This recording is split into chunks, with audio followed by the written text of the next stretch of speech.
안녕하세요, 청취자 여러분. 오늘 저희가 좀 흥미로운 통계를 가지고 이야기 나눠보려고 합니다. 네, 니혼게이자의 신문이랑 우리 통계청 자료를 보니까요.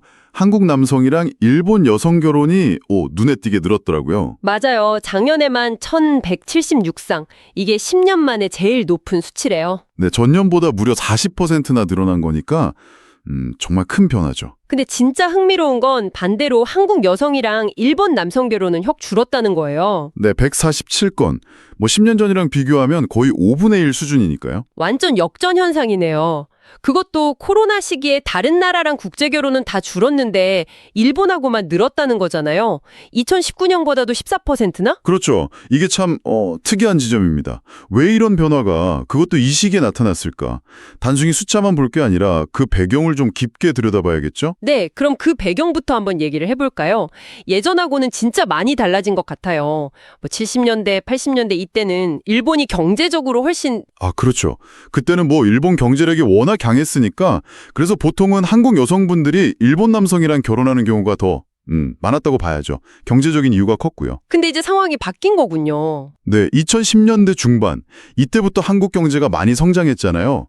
1인당 GDP 같은 것도 일본이랑 비슷해지거나 어떨 땐 넘어서기도 하고 남성들 평균 임금 수준도 거의 비슷해졌고요.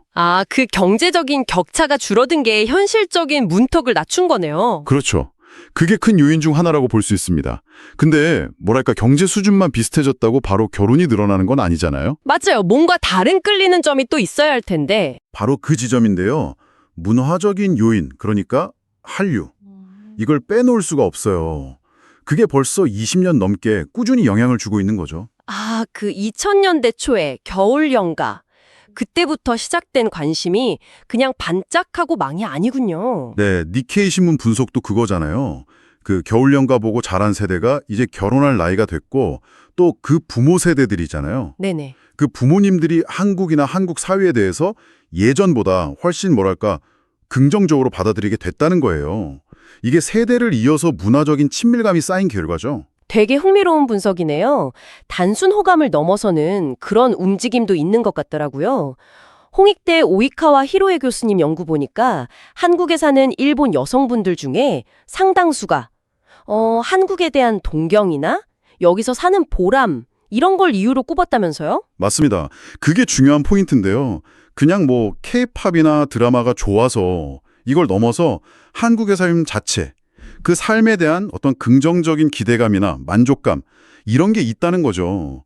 단순 방문이 아니라 아예 여기서 살고 싶다 이런 생각까지 하는 경향이 보인다는 겁니다. 경제적인 기반도 어느 정도 맞춰지고 거기에 문화적인 매력까지 더해진 거군요. 네, 복합적인 결과라고 봐야겠죠. 근데 이게 또 개인의 선택이긴 하지만 양국 관계가 안 좋을 때는 좀 영향이 있지 않을까요? 2019년에 그 일본 제품 불매운동 있고 그랬을 때 한국 사는 일본 여성분들 대부분이 불안감을 느꼈다는 얘기도 있었잖아요.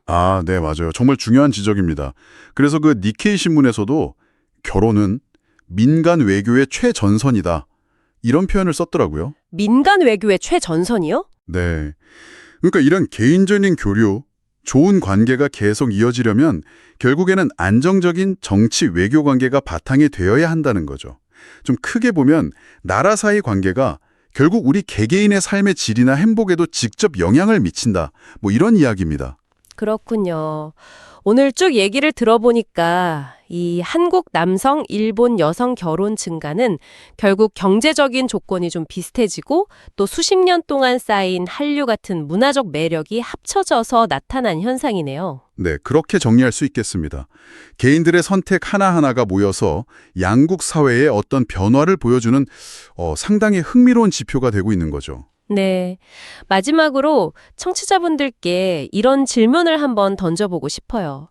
이런 현상이 단순히 정치나 경제 논리를 넘어서서 어쩌면 동아시아 안에서 서로를 바라보는 인식이 좀 달라지고 있다는 신호는 아닐까요?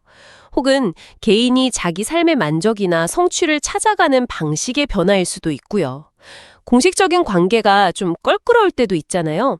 그럴 때 이런 개인적인 만남들이 오히려 더 깊은 이해를 만들어낼 수도 있지 않을까. 한 번쯤 생각해 보시면 좋겠습니다.